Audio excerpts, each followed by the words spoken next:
Good evening students. एक बार बताएंगे, audio बता देंगे, एक बार ऑडियो क्लियर है?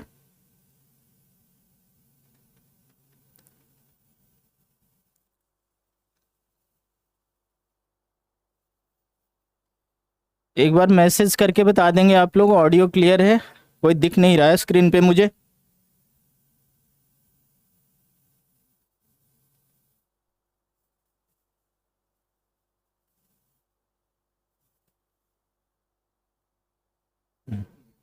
ठीक है, चलिए।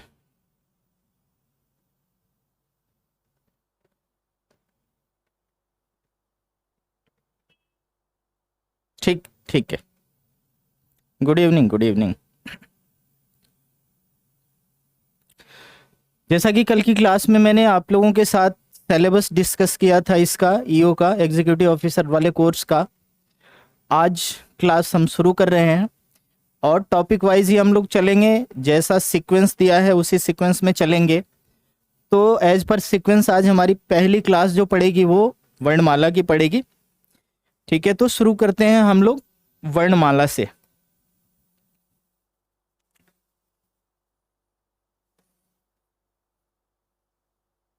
वर्ण विचार।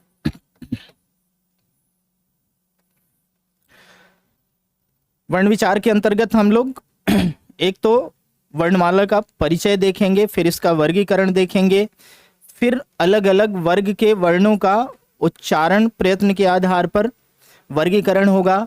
उच्चारण प्रयत्न में भी दो तरह से, दो स्तरों पे होगा। एक तो अभ्यंतर प्रयत्न के आधार पर होगा, फिर बाह्य प्रयत्न के आधार पर होगा। तो पहले शुरू करते हैं वर्णमाला से। वर्ण सबसे पहली चीज होती है, पहले वर्ण का परिचय जान लीजिए। वर्ण क्या होते हैं? बेसिकली सामान्य व्यवहार में जैसे हम लोग कहते हैं ना, वर्ण और अक्षर, कई बार बच्चों को ये भ्रम हो जाता है कि वर्ण और अक्षर दोनों एक ही चीज है। वस्तुतः ऐसा नहीं है। अक्षर जो है वो मात्रा युक्त होता है और वर्ण जो होता है ये स्वतंत्र होता है। तो पारिभाषिक रूप में हम कह सकते हैं कि वर्ण जो है ये भाषा की लघुतम, अखंड एवं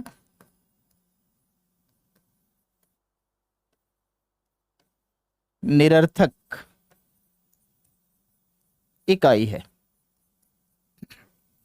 वर्ण भाषा की जो है वो लघुतम मतलब सबसे छोटी, अखंड मतलब जिसे खंडित नहीं किया जा सके, और निरर्थक मतलब वर्ण का अपने आप में कोई अर्थ नहीं होता है। तो भाषा की सबसे छोटी, निरर्थक एवं अखंड इकाई होती है वर्ण। जैसे क, ख, ग, ये हल युक्त जो हैं ये क्या होते हैं? यही होते हैं आपके वर्ण। ये तो व्यंजन वर्ण की बात हो गई। स्वर वर्ण में जितने भी स्वर हैं वो सारे के सारे अपने आप में स्वतंत्र ही होते हैं। व्यंजन वर्ण जो होते हैं वे सारे के सारे क्या होते हैं? स्वरांत होते हैं, अकारांत होते हैं। मतलब हर व्यंजन के अंत में आपने देखा होगा अ की ध्वनि जो है वो जुड़ी होती है। तो वर्ण जो है इसका जैसे ही हिंदी को राजभाषा के रूप में घोषित किया गया तो वर्णमाला, व्याकरण, भाषा, इस सब के मानकीकरण पर विशेष ध्यान दिया गया। बहुत सारी संस्थाएं इसमें, इस कार्य में लगी, संलग्न हुई और मानकीकरण किया गया। तो जो देवनागरी की मानक वर्णमाला है, तमाम जो भी उसमें विसंगतियां थी उसको हटा करके एक शुद्ध रूप में एक मानक वर्णमाला जो है हिंदी की, देवनागरी की, उसे प्रकाशित किया गया। तो देवनागरी की मानक वर्णमाला सन आपको 1966 ईस्वी में, ये भी ध्यान रखेंगे, सन 1966 ईस्वी में देवनागरी की मानक वर्णमाला का प्रकाशन हुआ।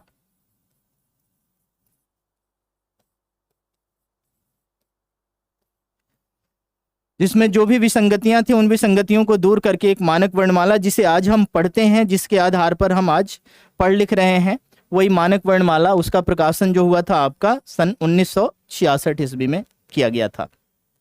इसी के आधार पर हम पूरे वर्णमाला का अध्ययन करेंगे। यहाँ पर परिभाषा आपने देख लिया वर्ण का कि भाषा की सबसे छोटी, अखंड और निरर्थक इकाई है। यहाँ पर एक चीज और भी ध्यान में रखेंगे, यदि भाषा की सबसे छोटी सार्थक इकाई पूछी जाए तो उस कंडीशन में आपका आंसर शब्द होता है, क्योंकि शब्द में सार्थकता होती है, शब्द सार्थक होते हैं और वर्ण जो है वो निरर्थक होते हैं। तो वर्ण जो है वो एक निरर्थक इकाई है भाषा की। अब वर्ण जो है इनका वर्गीकरण जो किया जाता है, वर्णों को दो वर्गों में रखा जाता है, स्वर वर्ण और व्यंजन वर्ण। स्वर वर्ण और व्यंजन वर्ण दोनों में अंतर क्या है? स्वर वर्ण जो होते हैं ये आपके स्वतंत्र उच्चारित होते हैं, और जो आपका व्यंजन वर्ण होता है, व्यंजन वर्ण जो होता है ये स्वर की सहायता से उच्चारित होता है, स्वर की सहायता से। मतलब जितने भी आपके व्यंजन वर्ण हैं वो सारे के सारे अकारांत होते हैं। व्यंजन वर्ण क्या होते हैं? अकारांत। अकारांत बोलें तो अंत में अ की ध्वनि आती है, जैसे क जब हम लिखते हैं और इसका ध्वनि विश्लेषण करेंगे तो यहां अ की ध्वनि बाहर आएगी। इस प्रकार जितने भी व्यंजन वर्ण हैं सभी के सभी व्यंजन वर्ण जो होते हैं आपके अकारांत होते हैं, स्वरांत होते हैं, और स्वर्ण वर्ण जो होते हैं ये स्वर वर्ण आपके स्वतंत्र उच्चारित होने वाले वर्ण होते हैं। क्लियर है? अब इसमें हम एक एक को लेके चलेंगे। पहले हम स्वर वर्ण पर चर्चा करेंगे, स्वर वर्णों के वर्गीकरण पर चर्चा करेंगे, फिर व्यंजन वर्ण पे आएंगे। तो अब देखते हैं स्वर वर्ण। परिभाषा सिंपल सी है, स्वतंत्र रूप से उच्चारित होने वाले वर्ण जो हैं वो स्वर वर्ण कहलाते हैं। अब संख्या की जब बात आती है तो संख्या में थोड़ा सा बच्चों को एक कंफ्यूजन रहता है। स्वरों की कुल संख्या जो मानक व्याकरण में, मानक वर्णमाला में स्वीकार की गई है वो 11 स्वीकार की गई है। अब लिखने के क्रम में क्या होता है कि इसके साथ साथ, स्वर के साथ साथ दो अयोगवाह ध्वनियां भी लिखी जाती हैं, अंग और अह। तो दो उनको लिखने के बाद ये संख्या जो है वो 13 हो जाती है। तो यहां ध्यान रखेंगे, अगर प्रश्न आपका सीधा सा है कि स्वरों की कुल संख्या कितनी है, तब आपका उत्तर होना चाहिए 11। और यदि वही प्रश्न थोड़ा सा स्पेसिफिक हो जाता है, आपसे ये पूछा जा रहा है कि लेखन के आधार पर, तो लेखन के आधार पर 13 संकेत लिखे जाते हैं, अयोगवाह भी 2 उसमें मिला दिए जाते हैं। तो लेखन के आधार पर यही संख्या जो है, लेखन के आधार पर आपकी क्या हो जाती है? 13 हो जाती है, 13 हो जाती है। क्लियर है? ऐसे सीधे पूछे तो 11, और लेखन के आधार पर पूछा जाए तो 2 अयोगवाह ध्वनियां भी उसके साथ क्या होंगी? आपकी जुड़ जाएंगी, और तब ये संख्या जो बन जाएगी वो 13 बन जाती है। ठीक है? स्वर जितने भी हैं 11 के 11 सभी स्वर जो हैं ये सघोष होते हैं और अल्प प्राण होते हैं। सभी स्वर आपके सघोष और अल्पप्राण होते हैं। सघोष या कहिए घोष। सघोष या घोष उनको कहा जाता है, उन वर्णों को कहा जाता है जिनके उच्चारण के क्रम में आपके स्वर तंत्रियों में कंपन होता है। तो सघोष या घोष का मतलब हुआ कि उच्चारण के दौरान स्वर तंत्रियों में कंपन, या नाद कह सकते हैं कि जिसके उच्चारण में नाद उत्पन्न हो उसे सघोष कहेंगे, और जिसमें न हो उसको अघोष। इसका जस्ट अपोजिट हो गया अघोष। न हो तो उसको अघोष कहेंगे। वैसे ही प्राणत्व के आधार पर भी सभी वर्णों को यदि आप देखेंगे तो प्राणत्व के आधार पर अल्प प्राण और महाप्राण, दो तरह के वर्ण प्राणत्व के आधार पर होते हैं। चाहे स्वर व्यंजन की, स्वर की बात करें, व्यंजन की बात करें, तो अल्प प्राण से लॉजिक है कि जिसके उच्चारण में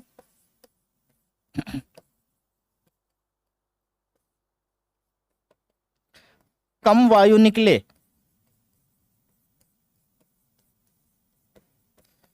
जिसके उच्चारण के क्रम में मुंह से वायु जो निकलती है उसकी मात्रा कम होती है, उसको अल्प प्राण कहते हैं। और जिसके उच्चारण में अधिक वायु निकले वो आपका महाप्राण हो गया। क्लियर है? प्राण का शाब्दिक अर्थ भी वायु होता है, वायु का ही समानार्थी शब्द होता है प्राण। तो अल्प प्राण का मतलब सीधा सा हो गया कम वायु, और महाप्राण का सीधा सा मतलब हो गया अधिक वायु। तो जिसके उच्चारण में कम वायु निकलती है वो अल्प प्राण, जिसके उच्चारण में अधिक वायु निकलती है वो महाप्राण कहलाता है। अब यदि स्वरों की बात करें तो घोषत्व के आधार पर सारे के सारे स्वर जो हैं वो सघोष होते हैं, और प्राणत्व के आधार पर सारे के सारे स्वर जो हैं ये अल्प प्राण होते हैं। ये बिल्कुल ध्यान रखेंगे, ये सब चीजें ज्यादातर पूछी जाती हैं प्राणत्व के आधार पर, घोषत्व के आधार पर। तो स्वर के लिए क्लियर सा फंडा है, सारे ही स्वर सघोष और अल्पप्राण होते हैं। अब इनके वर्गीकरण की बात करते हैं। जो स्वरों का वर्गीकरण किया जाता है वो कई आधारों पर किया जाता है। जैसे उच्चारण में लगने वाले समय या मात्रा के आधार पर भी किया जाता है, रचना या व्युत्पत्ति के आधार पर भी किया जाता है, मुंह खुलने की स्थिति के आधार पर भी किया जाता है, उच्चारण के क्रम में जीभ की क्या स्थिति होती है इस आधार पर भी स्वर के भेद किए जाते हैं, या फिर होठों के आधार पर, जैसे जब हम उच्चारण करते हैं तो होठों की स्थिति क्या होती है, होठ प्रसारित होते हैं या वर्तुलाकार होते हैं, मतलब ऊपर नीचे की ओर खींचते हैं या साइड वाइज खींचते हैं। इन सभी आधारों पर स्वर के भेद अलग अलग तरह से किए जाते हैं और पूछे भी जाते हैं। तो अब भेद प्रभेद की बात करते हैं। स्वर के भेद, सबसे पहले जो हम बात करेंगे, उत्पत्ति कहें या रचना कहें या प्रकृति कहें। उत्पत्ति कहिए, चाहे प्रकृति कहिए, चाहे रचना कहिए, के आधार पर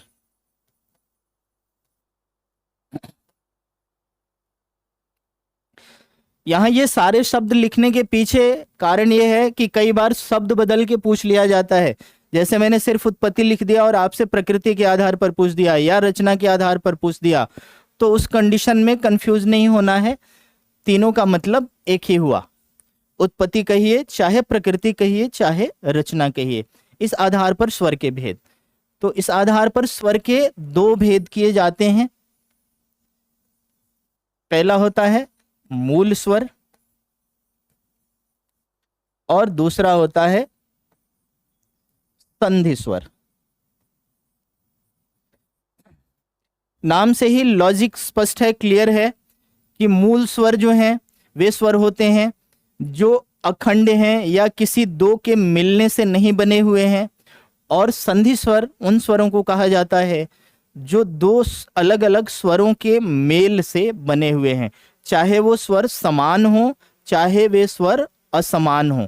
तो समान या असमान स्वरों के जुड़ने से जो बने हुए हैं उनको कहा जाएगा संधि स्वर, और जो स्वतंत्र हैं, किसी के जुड़ने से नहीं बने हैं, वो कहलाते हैं आपके मूल स्वर। क्लियर है? तो यहां पर मूल स्वर की अगर हम बात करें तो मूल स्वर आपके स्वरमाला में 4 होते हैं। मूल स्वरों की संख्या 4, और अ, ह्रस्व-ई, ह्रस्व-उ और री, ये 4 जो हैं आपके मूल स्वर हैं। अब देखिए टोटल स्वरों की संख्या जो है वो 11 है, और 4 मूल स्वर निकल गए, तो शेष जो भी बचे, शेष 7 जो बचे, वे सारे के सारे क्या हो गए आपके संधि स्वर। अब इन 7 पर अगर आप नजर डालेंगे, इन 7 को एनालाइज करेंगे, तो ये 7 के 7 जो है ना, 2 अलग अलग तरह से बने हुए हैं। इनमें से कुछ स्वर ऐसे हैं जो दो समान स्वरों के जुड़ने से बने हैं, और कुछ स्वर ऐसे हैं संधि स्वर में जो दो असमान यानी अलग अलग प्रकृति के स्वरों के जुड़ने से बने हुए हैं। तो इस आधार पर ये जो संधि स्वर हैं इनको फिर सब कैटेगराइज कर दिया जाता है, फिर इसका एक उपवर्गीकरण कर दिया जाता है। एक को कहते हैं दीर्घ और दूसरे को कहा जाता है संयुक्त। दीर्घ और संयुक्त। दीर्घ से मतलब वे स्वर जो समान स्वर के जुड़ने से बने होते हैं, और संयुक्त स्वर वे होते हैं जो असमान स्वर के जुड़ने से बने होते हैं। ये असमान स्वरों के जुड़ने से बने होते हैं।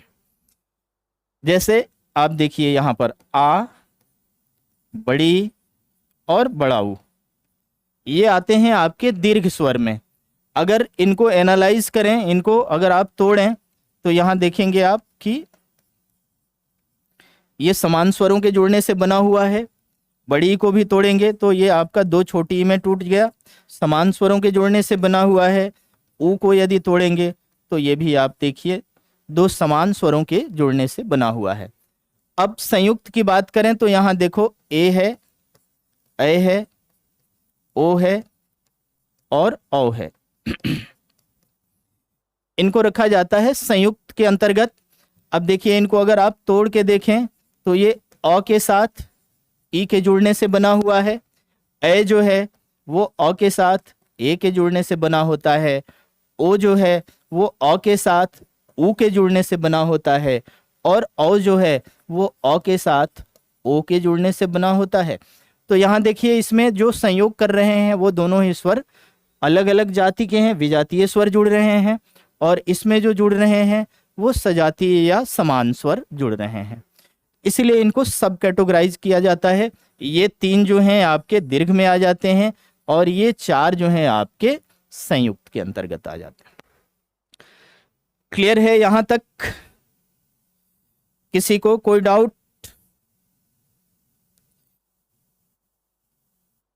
अगर कोई डाउट हो तो बताएंगे। क्लियर है तो ठीक है।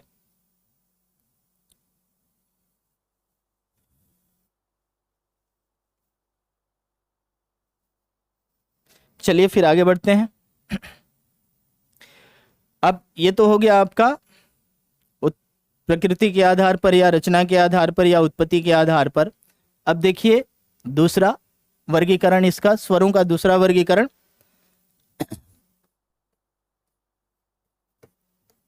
उच्चारण में लगने वाले समय या मात्रा कहिए के आधार पर,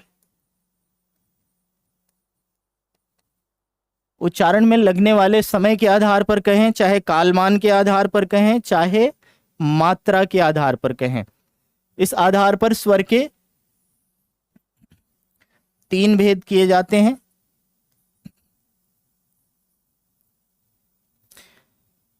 पहला ह्रस्व स्वर, दूसरा दीर्घ स्वर, और तीसरा आपका होता है प्लुत स्वर। अब ह्रस्व स्वर और दीर्घ स्वर ये हिंदी में प्रयोग किए जाते हैं, लेकिन प्लुत स्वर का प्रयोग जो है वो संस्कृत में होता है। लेकिन हिंदी और संस्कृत चूंकि दोनों की लिपि देवनागरी है, इसलिए प्लुत स्वर भी पूछ लिया जाता है। वस्तुतः प्लुत स्वर का प्रयोग हिंदी में नहीं होता, ये संस्कृत के लिए होता है। संस्कृत के लिए होने के बावजूद लिपि एक होने के कारण यहां से भी प्रश्न उठाया जाता है। अब देखिए ह्रस्व स्वर जो होते हैं इनकी पहचान क्या होती है? ये एक मात्रिक, या इसको ऐसा भी कह सकते हैं इकाई मात्रा, या इस चीज को ऐसे भी ध्यान में रख सकते हैं कि इनके उच्चारण में कम समय लगता है। इसके अंतर्गत ह्रस्व स्वर के अंतर्गत जो आपके मूल स्वर चारों होते हैं उन्हीं चारों को ह्रस्व स्वर भी कहा जाता है। तो ह्रस्व स्वर आपके हो गए अ, ह्रस्व ई, ह्रस्व उ और री।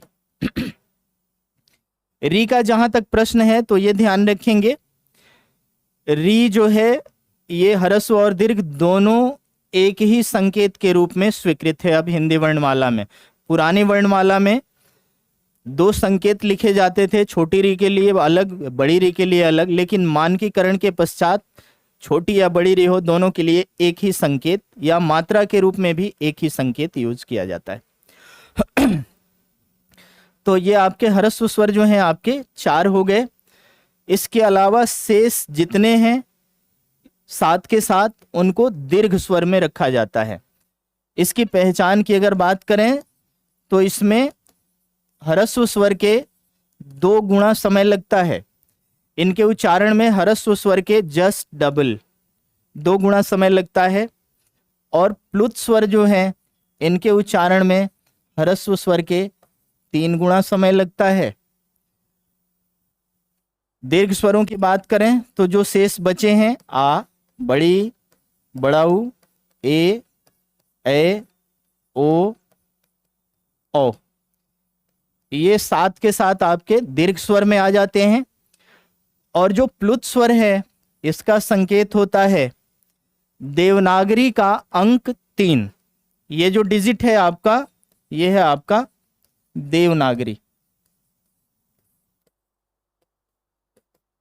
अब जो इसका सिंबल ये रखा गया है, लॉजिकली भी आप समझ सकते हैं, क्योंकि ह्रस्व स्वर के 3 गुना समय लगता है, इसलिए इसका संकेत जो है वो देवनागरी का अंक रखा गया है 3। इसे देवनागरी के अंक 3 से डिनोट किया जाता है। अगर लेखन की बात करें तो एक शब्द आप देखते होंगे, ओम लिखने में इस संकेत का प्रयोग किया जाता है, प्लुत स्वर का प्रयोग किया जाता है। क्लियर है बच्चों? मामला क्लियर है? कोई डाउट?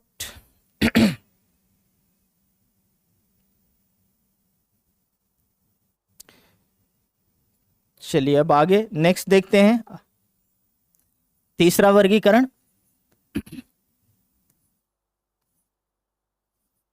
मुख विवर,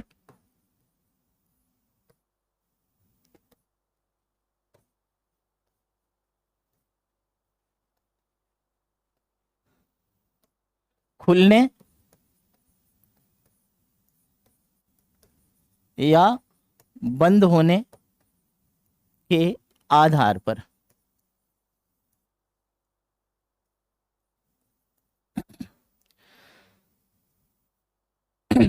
चलिए बहुत अच्छा, थैंक यू। मेन चीज है कि इसको मतलब सुंदर प्रस्तुति हम तब कहेंगे जब आप लोग अच्छे से समझें, और आप लोगों की क्वेरीज भी आती रहनी चाहिए। आप लोगों की क्वेरीज से थोड़ी सी जीवंतता आती है क्लास में, ऐसा लगता है कि हाँ क्लास लाइव चल रही है। ठीक है, तो मुख विवर मतलब मुख का जो छिद्र है हमारा, मुंह, मुख गुहा भी कहते हैं इसको। मुख विवर के बदले अगर यहाँ पर शब्द हो मुख गुहा,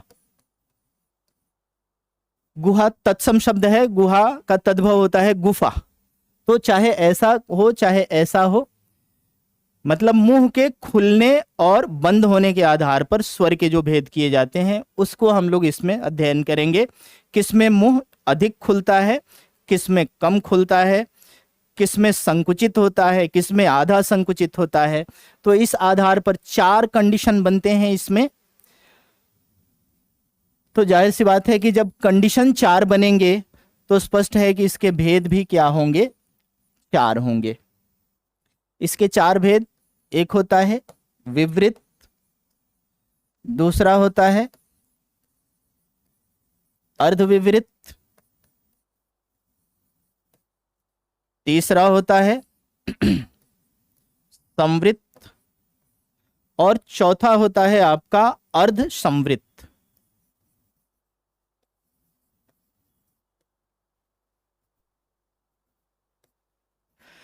अब देखिए लॉजिकली विवृत का मतलब, विवृत्ति का मतलब होता है विस्तार। तो विवृत का मतलब यह हुआ कि वे स्वर जिनके उच्चारण में मुंह ज्यादा खुलता है उसको कहेंगे हम विवृत स्वर। तो आपने देखा होगा कि यदि किसी को ज्यादा मुंह खोलने के लिए कहा जाता है तो बड़े सिंपल हम लोग सांकेतिक रूप में सीधे कहते हैं आ करो, आ। तो इसका उत्तर साफ है कि विवृत स्वर जो होता है वो है आपका आ। इसमें मुख सबसे ज्यादा खुलता है। इसके बाद अर्धविवृत। अर्धविवृत का मतलब ये हुआ कि विवृत की अपेक्षा कम खुले, यानी विवृत के आधा खुले। तो जो आपके स्वर हैं अ, ए और औ, इनको रखा जाता है अर्धविवृत की कैटेगरी में, क्योंकि इनके उच्चारण में मुंह जो है वो विवृत की अपेक्षा कम खुलता है। इसके बाद है आपका संवृत। संवृत जो है, इसमें संवृत का मतलब होता है कि मुख थोड़ा सा गोलाकार हो, मतलब गोल बने। गोल बने तो इसमें आता है आपका ई, बड़ी, छोटा ऊ और बड़ा ऊ। संवृत के अंतर्गत ये चार आते हैं। अब बच गया आपका अर्ध संवृत। तो जो रेस्ट दो बचे हैं आपके, वो आपके आ जाते हैं इसमें, यानी और सॉरी ए,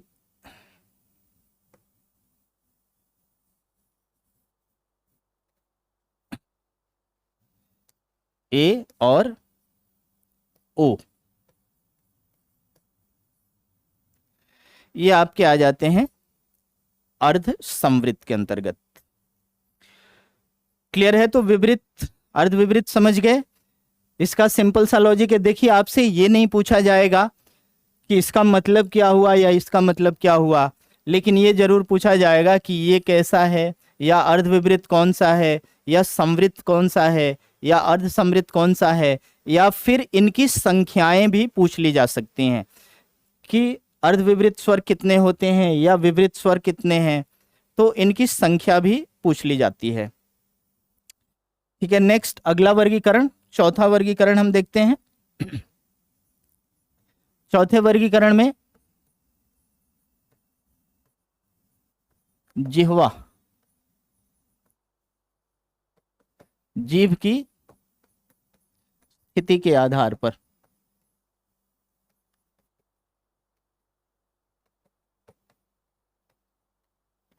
जीभ की स्थिति के आधार पर मतलब कुछ ऐसे स्वर होते हैं जिनके उच्चारण के क्रम में जीभ का अगला हिस्सा उठता है, कुछ ऐसे होते हैं जिनके उच्चारण में जीभ का पिछला हिस्सा उठता है, और कुछ ऐसे स्वर होते हैं जिनके उच्चारण में जीभ का मध्य भाग ऊपर को उठता है। तो इसी के आधार पर यह भेद किया जाता है। तो यहाँ पर आपने देखा कि या तो अगला हिस्सा ऊपर उठेगा, या पिछला उठेगा, या मध्य का ऊपर उठेगा। तीन कंडीशन बने, यानी इस आधार पर आपके तीन भेद हो गए।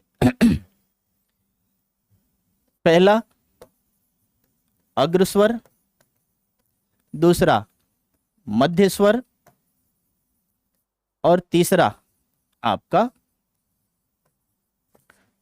पश्च स्वर। अग्रस्वर, मध्य स्वर और पश्च स्वर। क्लियर है? जिसमें जीभ का अगला हिस्सा उठा वो अग्रस्वर हुआ, जिसमें बीच का भाग उठा वो मध्य स्वर हो गया, और जिसमें जीभ का पिछला हिस्सा ऊपर को खींचेगा वो पश्च स्वर हो गया। तो अग्रस्वर की बात करें तो इसमें आपका छोटी, बड़ी, ए, इनको उच्चारित करके देखेंगे। आपके जीभ के अगले भाग में हरकत होगी, आपका जीभ का अगला भाग उठता है, मध्य स्वर अ होता है। अ बोलते हैं, न जीभ का अगला हिस्सा उठेगा न पिछला हिस्सा उठेगा, जीभ बिल्कुल फ्लैट रहता है, तो इसलिए इसको कहा जाता है मध्य स्वर। अब शेष जितने भी बचे वो सारे के सारे आपके पश्च स्वर में आ जाएंगे। मतलब आपका आ हो गया, छोटा ऊ हो गया, बड़ा ऊ हो गया, ओ हो गया और औ हो गया। ये सारे के सारे आपके आगे पश्च स्वर के अंतर्गत। तो ये है आपका जिह्वा की स्थिति। जीभ के स्थिति के आधार पर, जीभ ऊपर नीचे होने के आधार पर अग्रस्वर, मध्य स्वर और पश्च स्वर, ये आपके तीन भेद किए जाते हैं। ठीक है, नेक्स्ट पांचवा वर्गीकरण देखते हैं।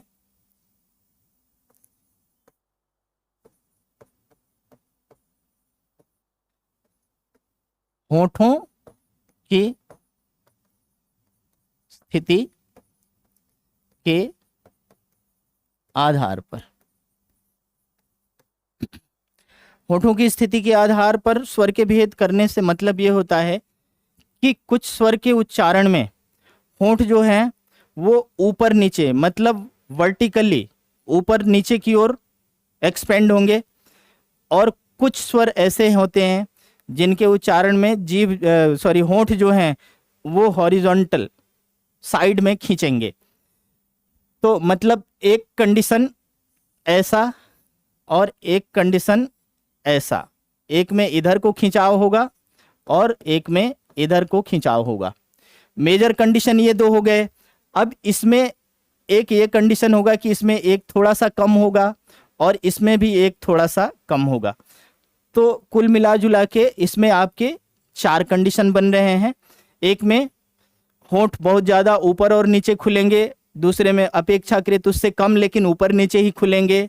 तीसरा कंडीशन ये है कि होंठ साइड में दोनों बगल में लेफ्ट राइट खींचेंगे, और चौथा कंडीशन है कि लेफ्ट राइट तो खींचेंगे लेकिन अपेक्षाकृत कम खींचेंगे। तो इस तरह से इसमें आपके 4 कंडीशन बनते हैं।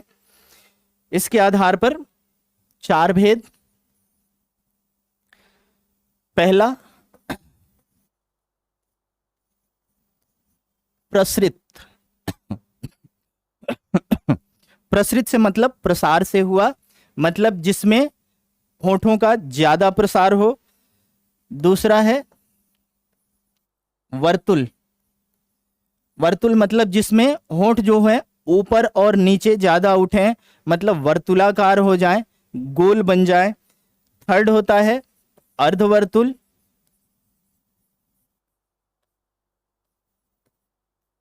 और फोर्थ होता है उदासीन, मतलब जिसमें होठों में कोई हरकत न हो, उदासीन कंडीशन में रहें, न ऊपर नीचे खींचे न दाएं बाएं खींचे।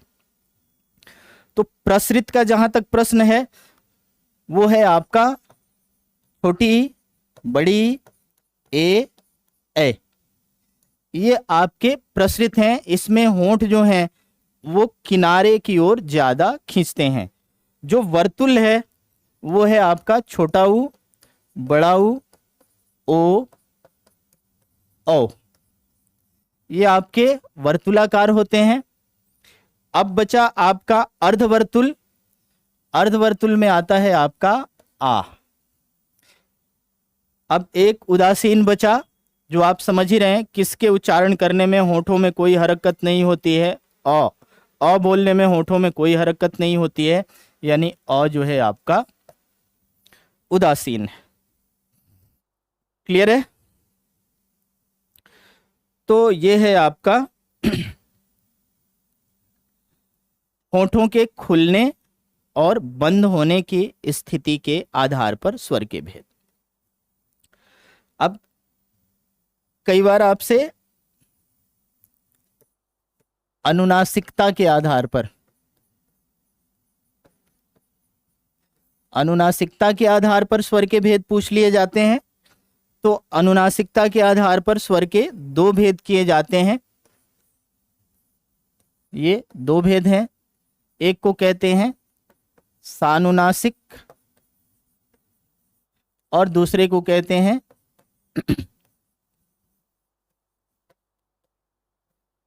निर्नुनासिक। अब कोई भी स्वर है उसमें यदि अंग की मात्रा लग जाती है तो वो सानुनासिक हो जाता है, मतलब इसका उच्चारण नासिका से, मुख के साथ साथ नासिका छिद्र से भी होगा, नाक से भी होगा। तो जिस भी स्वर के साथ अंग जुड़ जाता है वो सानुनासिक हो जाता है, और जब अंग नहीं रहता है तो वही स्वर जो होता है वो निर्नुनासिक हो जाता है। तो ये था आपका छठा टाइप। इसके आधार पर भी पूछा जाता है। 7वां टाइप जो है आपका वो है जाति या वर्ण के आधार पर। जाति या वर्ण के आधार पर जो स्वर के भेद किए जाते हैं वो दो होते हैं, सजातीय और विजातीय स्वर। सजातीय को सवर्ण भी कहते हैं, सवर्ण स्वर, और जो विजातीय है इसको असवर्ण भी कहा जाता है। तो जाति या वर्ण के आधार पर स्वर के आपके दो भेद हुए, सजातीय स्वर और विजातीय स्वर, या यूं कहें सवर्ण स्वर एवं असवर्ण स्वर। अब ये होता क्या है? सजातीय मतलब एक ही जाति के स्वर, जैसे अ, आ, छोटी बड़ी, छोटा ऊ बड़ा ऊ, छोटा री बड़ा री, ये क्या है? आपके सजातीय स्वर हैं। इसके अतिरिक्त शेष जितने भी हैं वो आपके विजातीय स्वर। क्लियर है?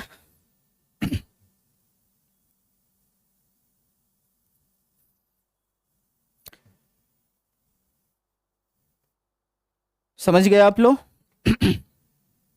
चलिए फिर आगे बढ़ते हैं, या कोई डाउट हो तो, क्योंकि स्वर ये समाप्त हो रहा है। अगर कोई डाउट हो तो बताएंगे। चलिए, अब आप लोगों ने देखा होगा कि स्वरमाला में दो वर्ण और लिखे जाते हैं, जो हमने पहले स्टार्टिंग में ही चर्चा किया मैंने, कि स्वर की कुल संख्या जो होती है वो मानक वर्णमाला में 11 मानी जाती है, लेकिन लेखन के आधार पर वो 13 हो जाते हैं। तो वही दो जो मिलाए जाते हैं उसके साथ, उन पर चर्चा करना अभी शेष है। तो उनको कहा जाता है अयोगवाह ध्वनि।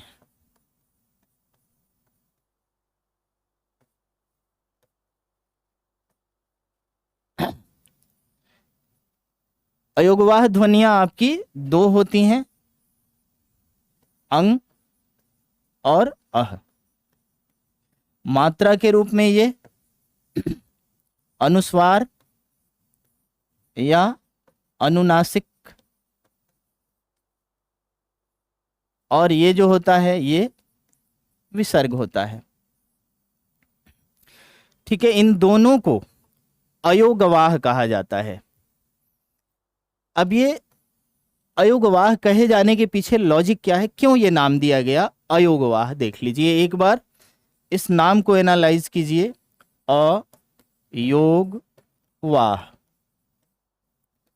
बिना, योग मतलब जुड़े, वाह मतलब वहन हो।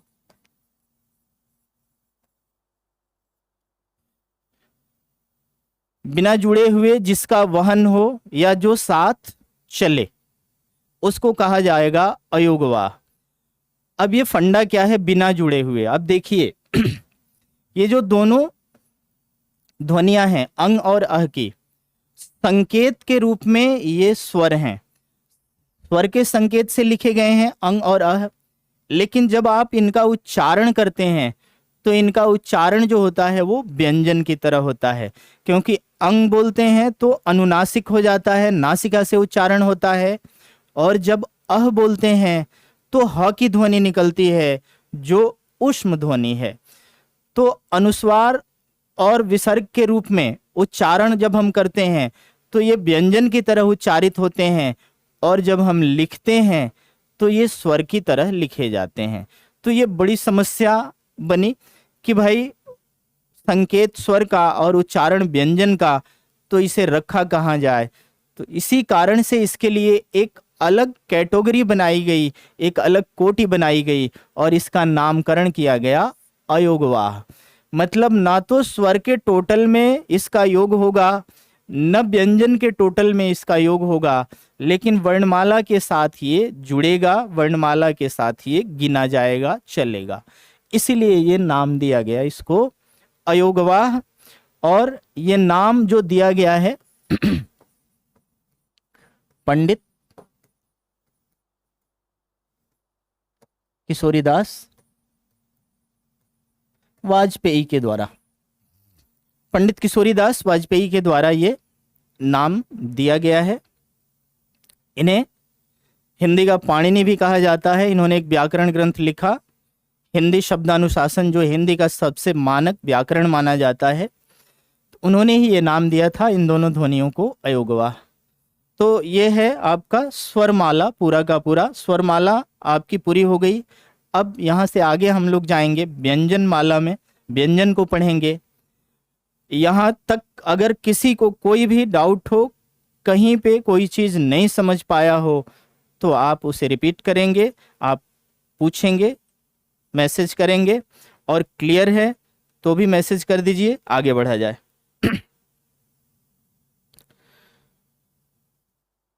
ठीक है,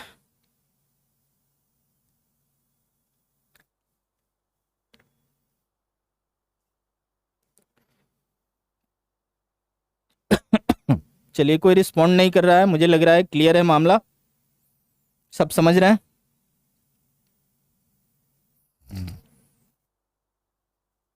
ठीक है, आगे बढ़ते हैं, फिर व्यंजन पर चर्चा कर लेते हैं।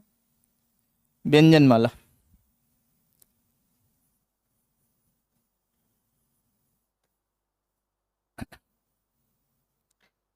अब देखिए व्यंजन वर्ण जो आपके होते हैं, व्यंजन वर्णों का वर्गीकरण जो होता है वो दो आधार पर किया जाता है। एक तो होता है अभ्यंतर प्रयत्न और दूसरा होता है बाह्य प्रयत्न। दो आधार लिए जाते हैं, एक होता है अभ्यंतर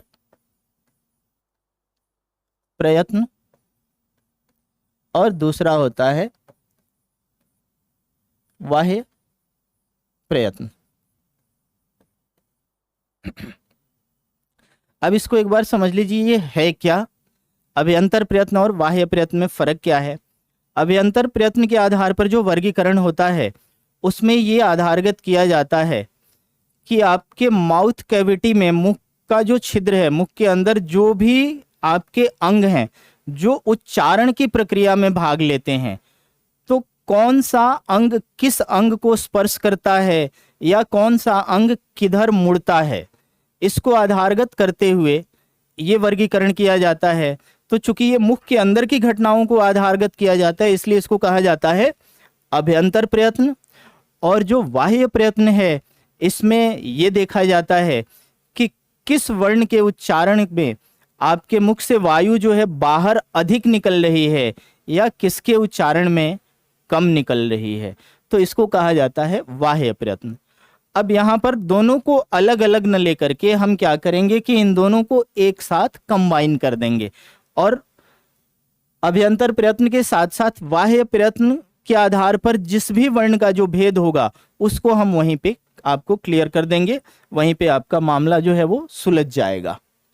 ठीक है, तो अब देखिए व्यंजन का वर्गीकरण अभ्यंतर प्रयत्न के आधार पर।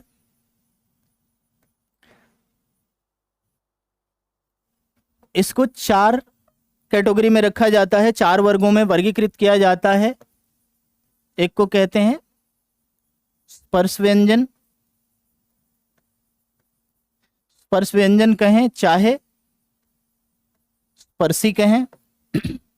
दूसरा होता है अंतस्थ व्यंजन। तीसरा होता है ऊष्म कहिए चाहे संघर्षी व्यंजन। और चौथा होता है आपका संयुक्त व्यंजन।